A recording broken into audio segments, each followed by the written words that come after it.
Hi, everyone. Welcome to our third podcast and video. I hope everyone had a really good holiday season. I hope it was restful. I know we're still kind of in the thick of it with the season where we should continue to practice rest. But yeah, for this episode, I know we wanted to touch base on some things. So before we begin, I wanted to share a little bit about that with just a brief content note, basically, right? Because there's been a lot of difficult stuff going on, not just since this year began, but ongoingly. And we really want to support everyone in how to feel safe when the environment, our communities don't feel safe or stable. So just a discretion of, we will be talking a little bit about the challenges that's been going on with ICE, the current administration, and just really focus on how stress, that survival mode, has been impacting all of us physically and mentally, which includes how we're taking care of ourselves, right? With eating, daily functioning, mental health, bandwidth, all of that. So as we talk through some of these really difficult situations, it's completely okay if you need to take a break, a pause, come back later. I know we will be talking about how to take care of ourselves with such discomforts, but please feel free to do so throughout the podcast if you need to. We want to be able to also talk openly about how to exist in the world when things are so difficult. I'll go through a little bit of the disclaimers and then we'll start chatting a little bit about catching up first. But yeah, just disclaimer about the podcast. It is for informational purposes only, does not constitute medical, nutritional, legal, or any other sort of professional advice. The content's not intended to replace professional advice, and it is recommended to seek advice from a qualified professional if you have any concerns. So listener discretion is advised for young listeners too. The views and opinions expressed are those of us, the hosts, and the guests do not reflect those of any employer, organization, or sponsor. Leave that there for that piece. So anyways, but first want to reel it back a little bit for all of us to maybe catch up, check in with each other, recap, and see how the transition to this new year has been for everyone. All right, who wants to start? I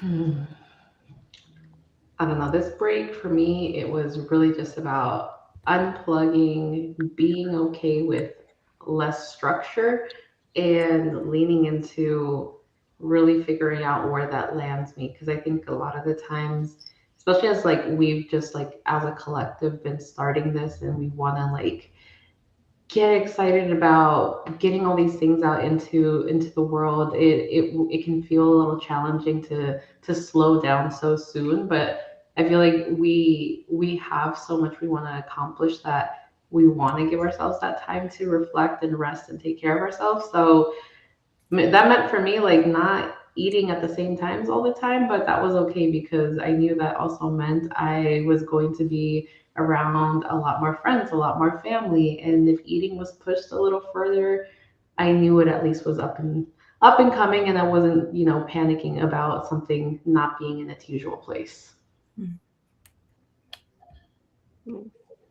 I can go. I feel like I elongated the holiday season because I was so busy the first half on not to my plans. So I wanted to make sure I wasn't like quick to like pack up everything just because like the holiday season ended. I was like, no, I want to actually enjoy my cute space because I wasn't, I had traveled and then I got really sick and then I had to go help my sister move and like I felt like I didn't get the joy out of the holidays as much as I wanted to. And I was like, I'm not ready for this to be done yet. And so like continuing it, even just like passing out gifts later because I didn't get to see people that I wanted to, keeping my decorations up, watching more Christmas movies, like not feeling rushed to just end it because it was like New Year's, but like actually be like, no, I want to enjoy this a little bit more and get a joy out of it because it was such a, for many reasons, obviously a harder December. And so for me, it was like really focusing on like similarly, like slowing down, but to enjoy. Hmm. Like I don't still feel like I got too much rest, but I don't know. It's just like I prioritize joy maybe a little bit more than I would have in the past. Where I'm like, okay, yeah, it's like end of the year, but then the cleaning ladies came in and I was like, I gotta get this shit out because I want my house to look all nice. Even though I'm like 2 weeks late, I feel like I don't know if this is just Mexican or what, but like you're supposed to have your house cleaned, like how you want to enter the year. And Mm. I never do that, but my year started 2 weeks later. So my house is super clean right now and it feels really good. Then like it feels fresh. Feels like December's over. I know it's January, but like it feels like we're going into the year a little bit fresher than I started. I love Yeah. that. I think for myself, like the holiday season, it looked really different, and I'm sure that probably may resonate with a lot of our listeners or even with just ourselves here, but it looked really different. Um, but on a positive note, like I think what I was able to do, and I think I still find myself doing this, is taking the break from being plugged into my phone.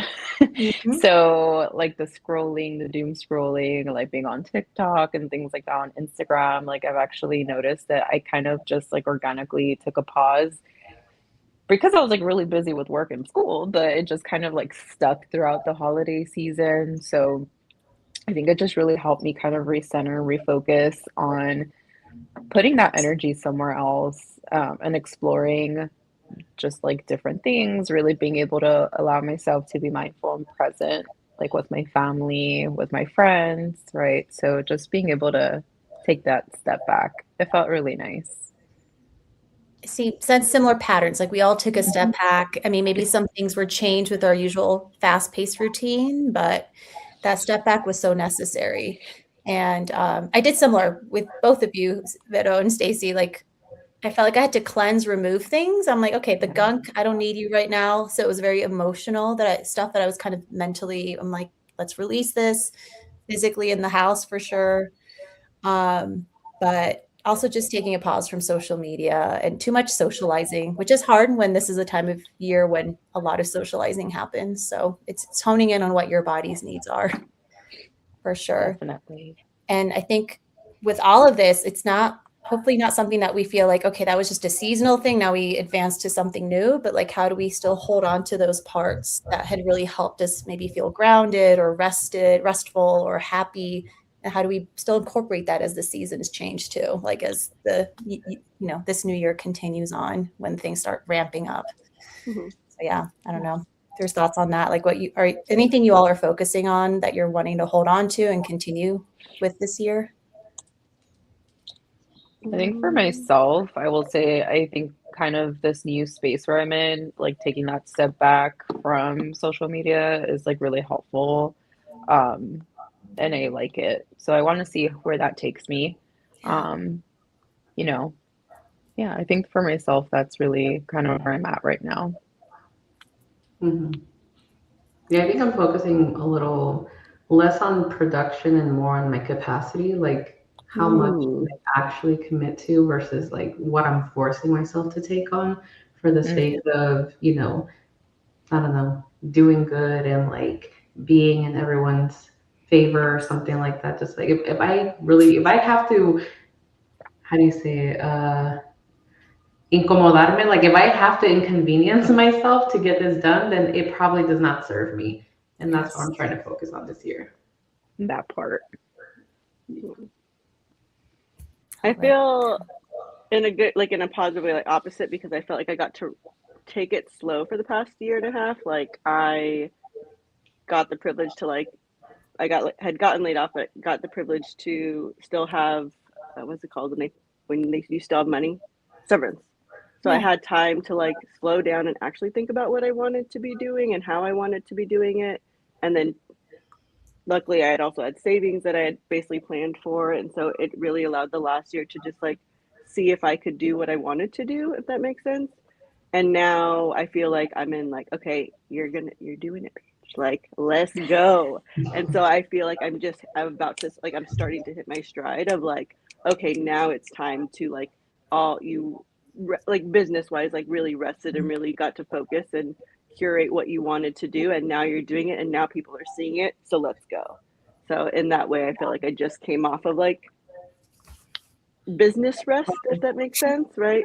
And now I'm like, okay, now people are, you know, like I got hired for like a consulting job, and I was like, oh shoot, now I have to like do it. So Yeah. I'm in that way, like I'm like ready. Like I think that for me that was like the cleaning. I'm like I clean stuff out of my house, like literally clean my house, like Let's put go structure, kind of and I'm like thing. now I'm like okay, I'm primed and ready.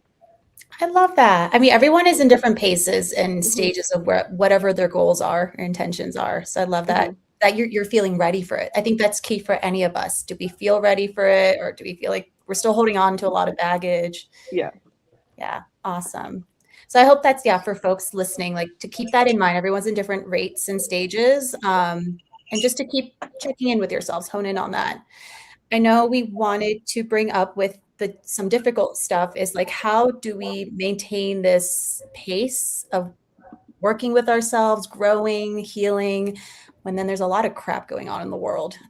So just again, the disclaimer, content warning, just, if it's really difficult, please pause if you need a moment. But, you know, I think that's a big thing we wanted to share and provide that safe space for everyone is how do we process things when it's so difficult, when we have the ICE encounters in our communities, when we're feeling on edge, like there's surveillance all the time. There's so much uncertainty. I don't know if you all want to share a little bit about that. Like what is going on for us right now? What's the temperature that we're in right now too?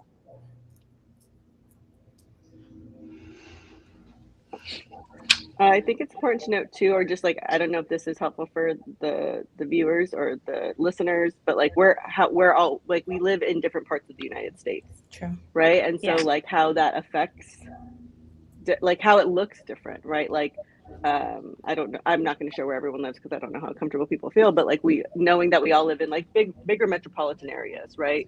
And how some of us do have the privilege of like living in Latino communities. Well, that feels might historically has felt like a privilege, now might put other people more at risk, right? Where it's like you're in community, which feels nice, but also in the same way it can also bring up different anxiety. So I think it's also like I don't know, I think it's cool that we all live in different parts of the states and we can have similar experiences but also very different.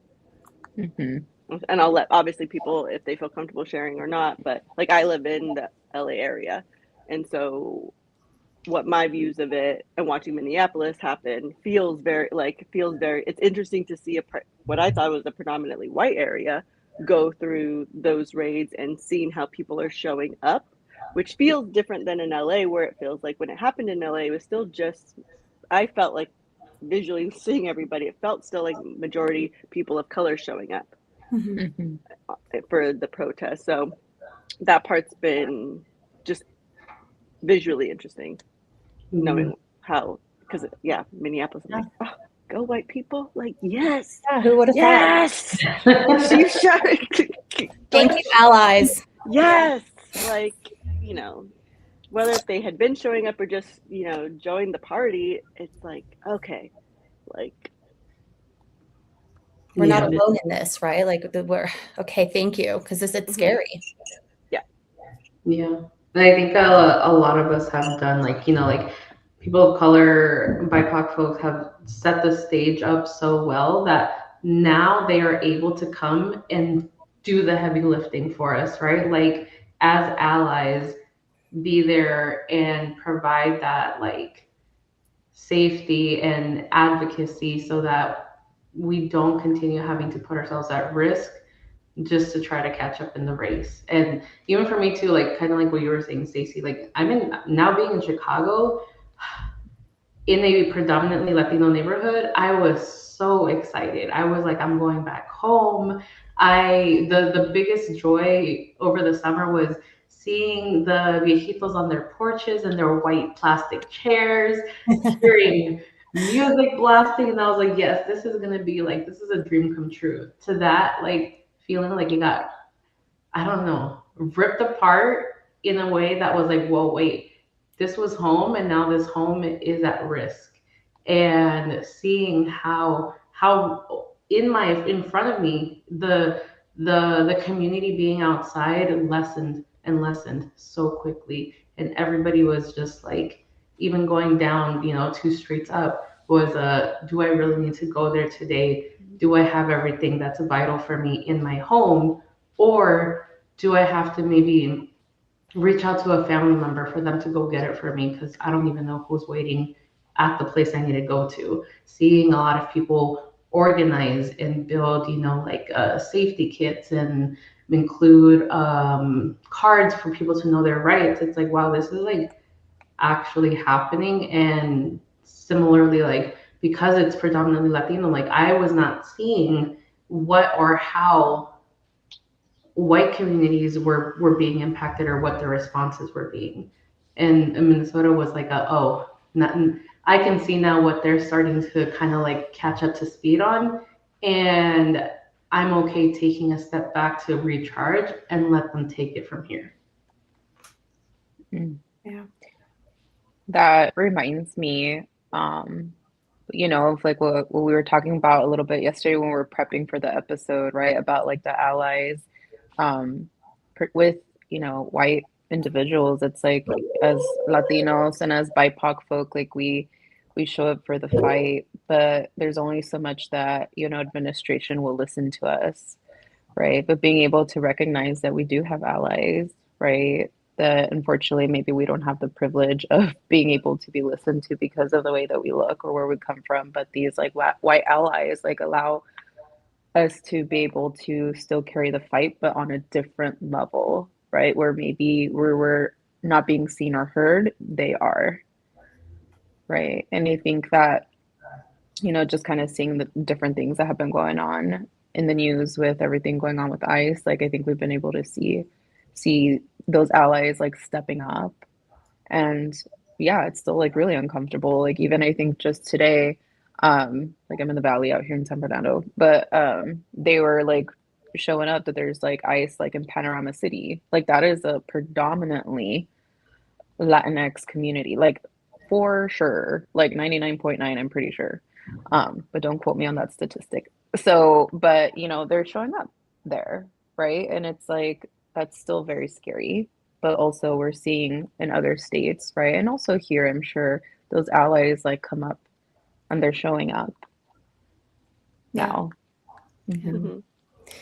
And that's a great form of, well, it's scary to see and it's very intense, but it is a form of feeling like that rebuilding safety, that sense of safety in community is, I don't feel safe. My community doesn't feel safe. It's obvious. So it is nice to see that that's one form, at least in a community level sense, that, we can have allies to help take on some of this, or we fight along with them, whatever way that suits us. But that we're seeing this in that bigger level. I'm in Colorado, so I think I get a mixture too with where you all are living too, and it really depends on the neighborhood. I think of it from comparisons of states because I have family in Florida where the environment's really, really different, and Yeah. I at times forget about that until I speak with my family who lives there, and I'm like, okay, now my fear level, my nervous system starts getting amped up just thinking about it. And I don't live there. I don't see it every day, but I just know because of the political environment, the social environment, it's a different world almost, even though we're in the same country. So I haven't looked into what kind of allies do we have in that area, but I know it can feel scary to think about with the differences too throughout the US. So I know for folks listening, they're probably also in very different areas from what we're experiencing daily.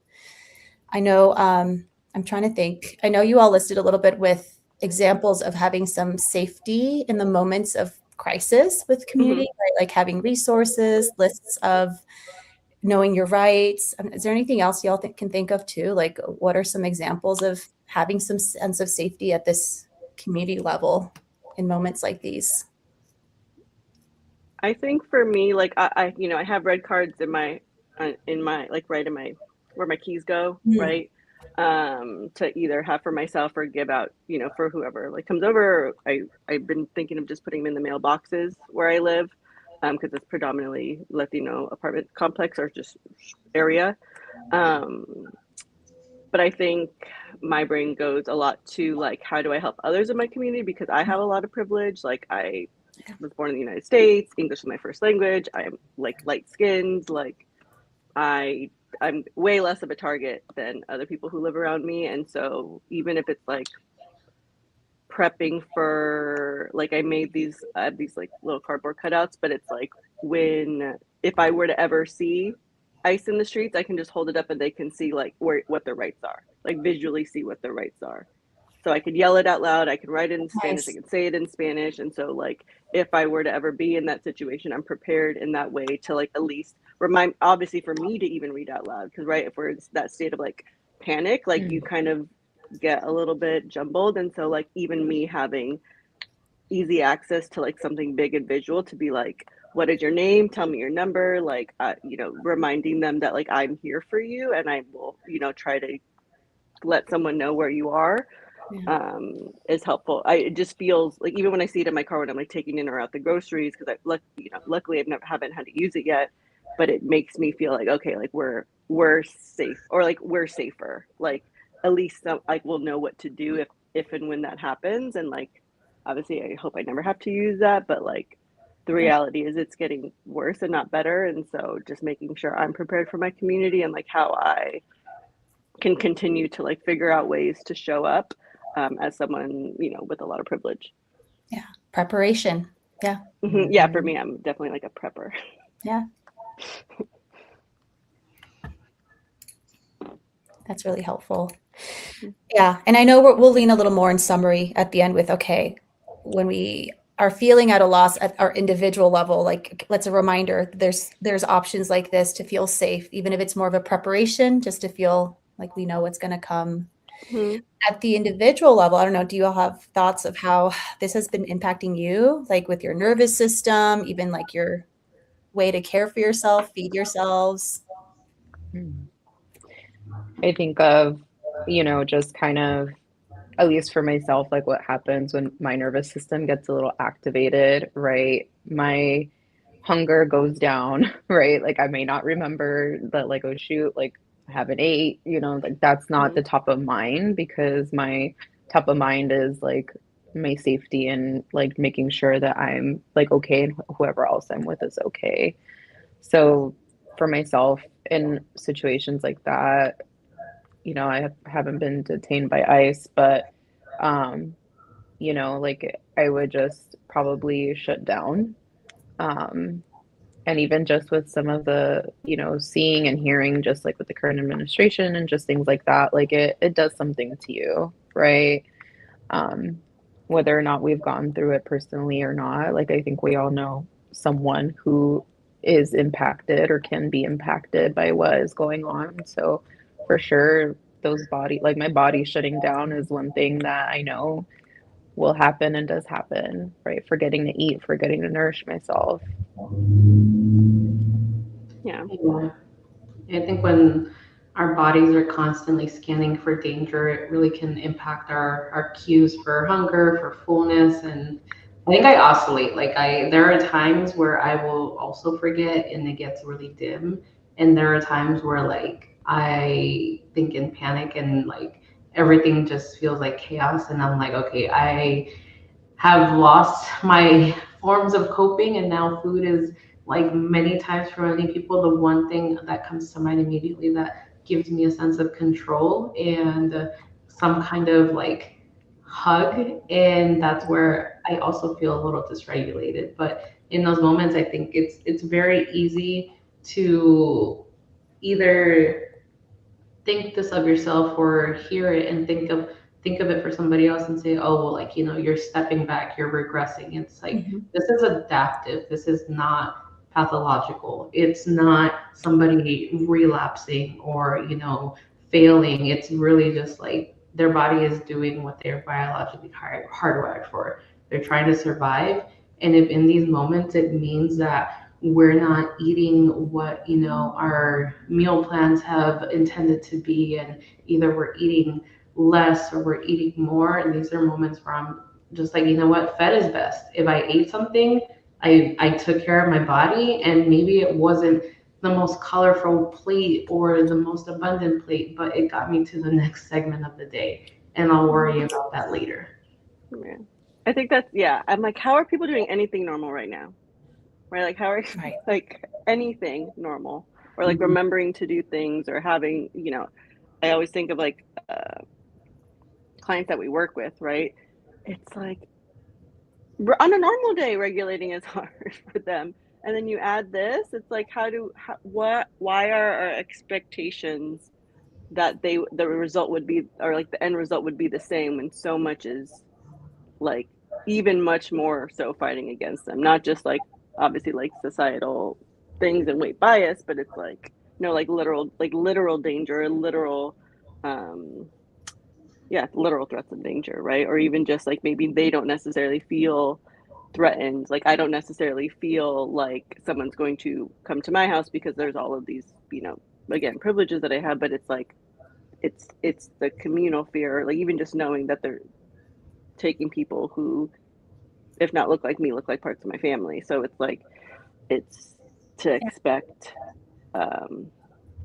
full compliance. I'll use that phrase very specifically because that's what a lot of treatment centers use. Like to expect full compliance feels so unfair because especially when it's given to someone who has even more like has looks a certain way or has certain privileges or comes from a background that's so different. And it's like, yeah, we're not doing nothing necessarily feel like we can try to do routine and try to do that thing, but it's like, I don't know, it's a different weight. It is a different weight. Everyone is in a different place with the same situation. Like with your example, Stacy, like you still have a level of like, I'm not calling it burden, but responsibility you feel too, right, towards the community. And that being other folks probably feel the same, whether it's their community or their family members, like maybe they're documented, but they have family members who aren't. And that in itself can bring a lot of mental health load for them and take, feeling like they have to provide and protect the others. And so just, I want to highlight what you shared there, because that's really common and can also feel heavy where that warrants taking care of yourself too, in a way. Yeah. And I forgot if I talked about it here or not, but it's like part of me, like part of like my charged feeling, like resting and then like feeling ready to go is like I don't know how to say it, but like I can't, but like I is like the communal I, like I can't afford to be down because I have to still be in fighting shape. Like I think I'd posted something the other day about like I got off social media when Renee Good had been murdered because I was like, I don't need to see any of that. And this, when anybody has been murdered, I don't watch it on Instagram. But I specifically was like, I'm just gonna get off because if I know what will happen if I continue to watch that, and I as the unit can't afford to be out like that. Like I'll process and do that, but like I need to come back ready to go. And sure enough, I was like, nope. I had been talking about doing community advocacy hour, where it's like basically it's like a co-working group for community advocacy work. And during that weekend is when I was like, nope. Because I have the wherewithal and I'm not down bad. I can do something with that, which is now creating, hopefully creating more space for other people to do that. So it's like having to like not avoid, but like having to step back, but in a way that feels like very focused, like opposed to like, because that's what I was struggling with. It was like, no, maybe I should watch because like then I'm avoiding and like I have so much privilege and and then I was like, no, but I know I can't. I'm useless when I'm that down bad. Like truly, when if I let myself get that down bad, I'm useless to the community. I'm useless to my like. Again, I very much like the we or the I. Yeah. And it's like how do I still process feelings and still get upset about them, but like not make it worse for myself, right? Because it's like I still need to feel them. I still need to go through that process, even though it's super shitty. But like, how do I not? And I know that's what we're gonna get to is like, how do I not go down and stay down, and like let other people come back up? Like to Christina said, like while I'm resting, I can trust other people are fighting, but I also want to fight. Yes, I mean, we were talking about this in prep yesterday. Like, a lot of the times, others expect us to be like so neutral and peaceful about it, but it's like if we need to burn it down, we need to burn it down. Mm-hmm. There's nothing Yes. left to it. Yes. Oh my gosh, I just did a training yesterday. It was about like social justice work, but it was one of the things they had like a little chart, and it's like a liberal therapist versus a liberatory therapist. And a liberal therapist works in the house but creates new doors in that house, whereas the liberatory therapist like burns it all down. And I was like I've been both, right? Like I've helped create more doors, but I've also, at the end of the day, I'm like, no, this house fucking sucks. Right. This is the worst house. Why am Right. I try to make, put a bow on a piece of shit, basically. Right. The more doors, it just complicates it. Right. It's still a shit house. We're just decorating it nicer. Yeah. But for who? We still have to pay the Right. landlord. They're getting away with a shit house. And burning it down gives us the opportunity to restart because none of these systems were built for us anyway. No. No. It allows for that new foundation to be laid down, right? In a way that we could rebuild the system in a way that's gonna benefit us, right? That because systematically right now, like it's not. And just hearing, first of all, let me say we do not condone violence, so let's not burn anything physical, like actually burn stuff down. But I just kind of want to take it back. Yeah, metaphorically. I just want to take it I'm not back an to arsonist, truly. I would hope not. No, But no, thank you. I just Not in LA. Girl. Oh my gosh. Colorado, same. I can't say stuff like that. But I have a candle. We've had too many fires, so we're good over here. I just, thinking back to like what you were saying right now, Stacey, like earlier about full compliance, and I like wrote it down and I circled it and like connected it back to like liberal therapists or liberatory therapists. Like when I think of like our audience, our viewers, like if there's any clinicians out there that maybe don't identify as like BIPOC or Latine, right, or Latinx, just remembering to hold space for your people, for your clients, for your patients, right? And being able to recognize that they're already in a difficult spot when they're put in a program or in a system that's not built for them to succeed in, right? And being able to recognize that full compliance, whether it be based on the menu that was like assigned to them or based on like certain goals that they were, told to try to achieve for that week, like that might not be where they are at. And they might not be there for a while, right? Because it's like you said earlier, Cece, like the way that things are going, like this is unfortunately like this is a prolonged thing that's going to be here.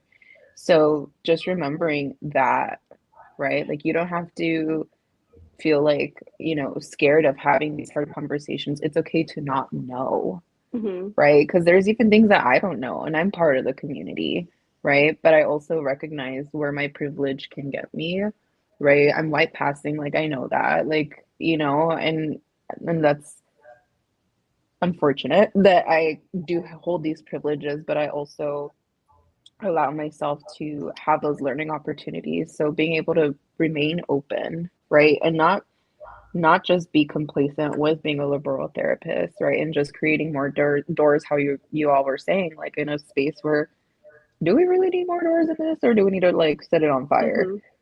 Right. That was my tip. Yeah. And understand the context. Like what are recent events? Like maybe this week is not a good time to talk about the meal plan. Like let's just acknowledge how crazy this week has been. How are you doing? How's your nervous system? Like Right. you would have a meal in. Like just the nervous system, right? Because I'm thinking like survival mode is kind of what the communities are on right now, right? There's people who don't even want to or don't even feel safe going out to the grocery store.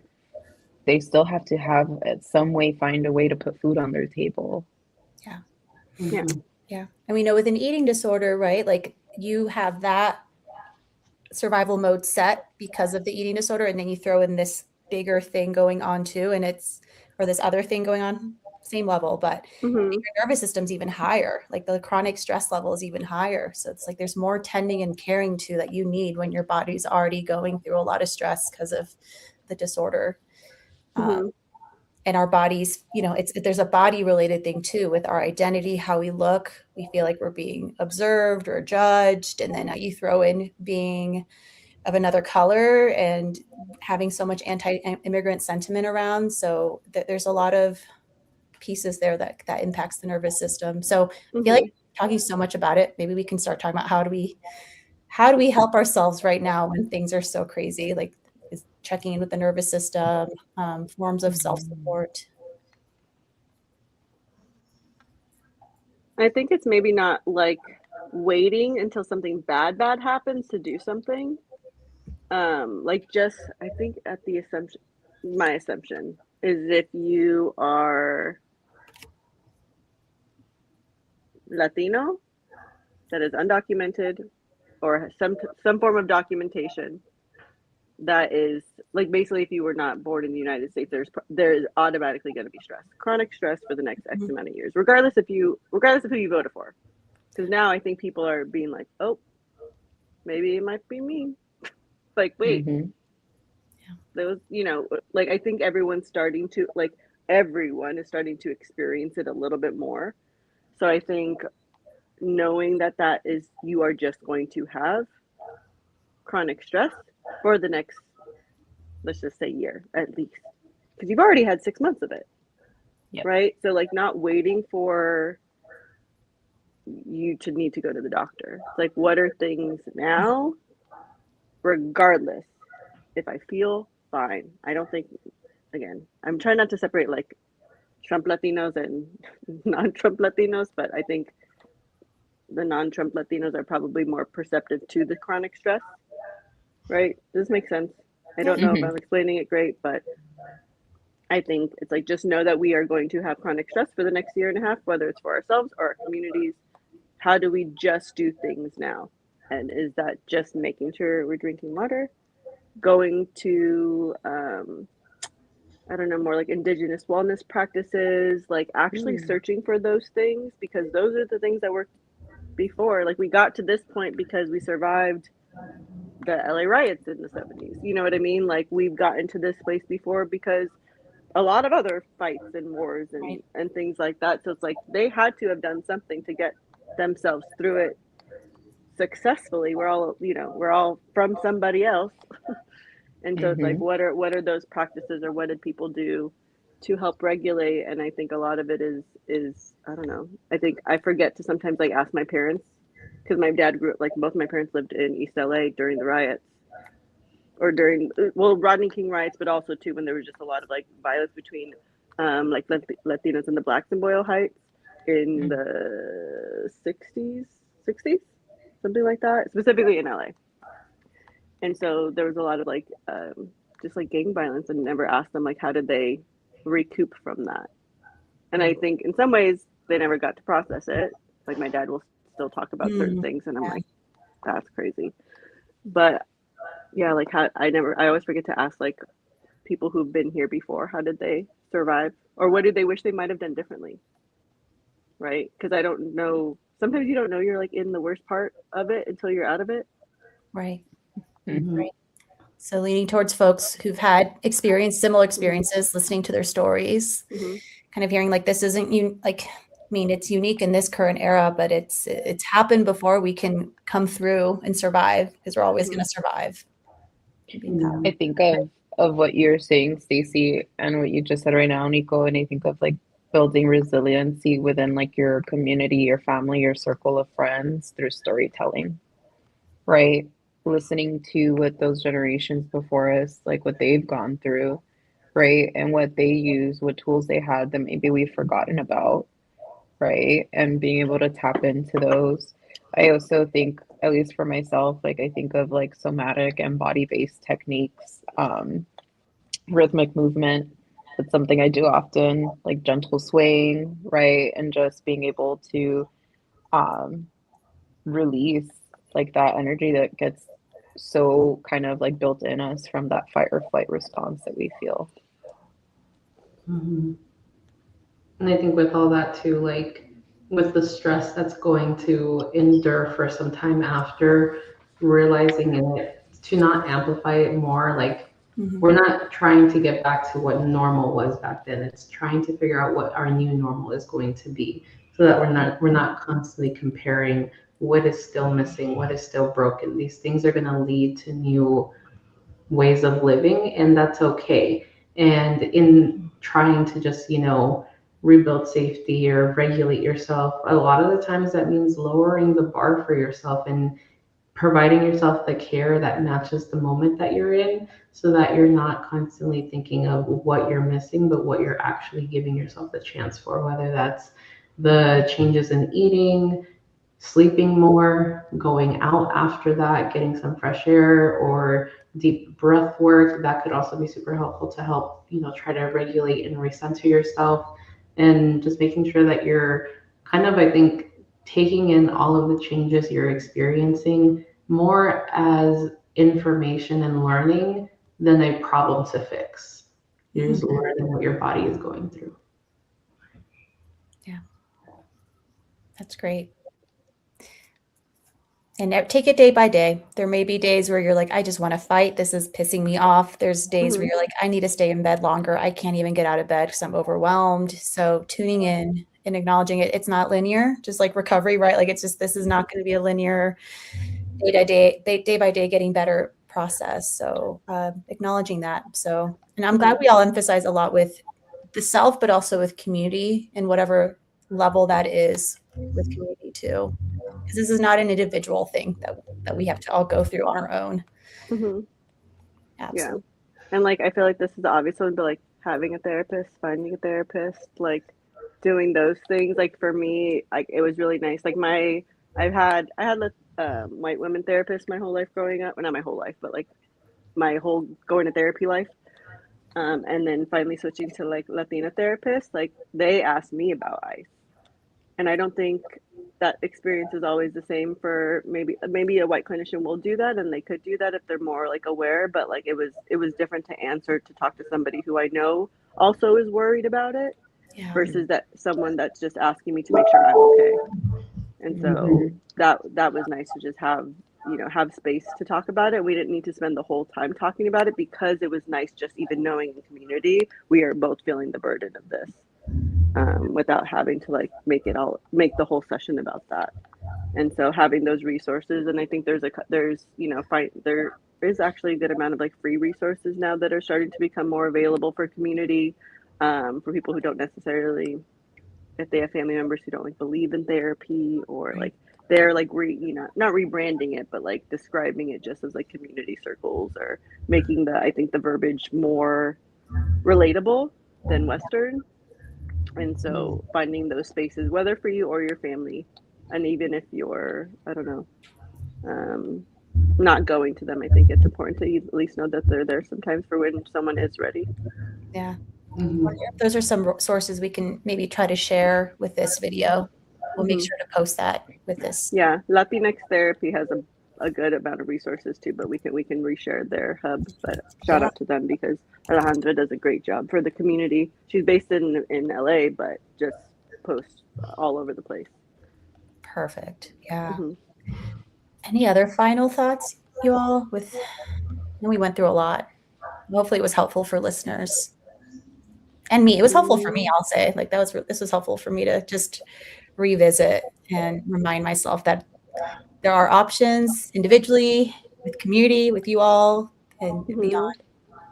Yeah, making sure you're talking to people about it. Even same thing as like as we're talking about it, I was like, oh yeah, I've felt like shit all week, but I didn't attribute it to like obviously what we're talking about. And I was like, oh, like dummy. Like, Yeah. yeah, of course you're probably stressed because you open, like you're using you're on your phone right before bed, and then right when you wake up and you're wondering why your body's tense when you sleep. Right. So it's like even having just like talking it out, having just community, right? Like coming back to the importance of community and having at least a person to talk to about it, like a real person, to like just be able to talk about anything with or do nothing with.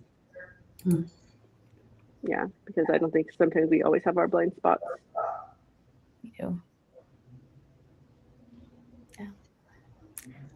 Well, this was helpful. I know that again, these conversations can feel really heavy and I really just appreciate, with all of us having this conversation. And hopefully it was helpful for folks to listen a little bit about just safety, how it feels, how it may present in themselves, but then also how do we acknowledge that and then practice some form of kind of rebuilding the safety amidst unsafeness in all these levels. So make sure to post this, share some resources. But yeah, thank you all for this. I'm glad we all did this. Yeah. Cool. Well, you all take care. See you all. Bye. Bye.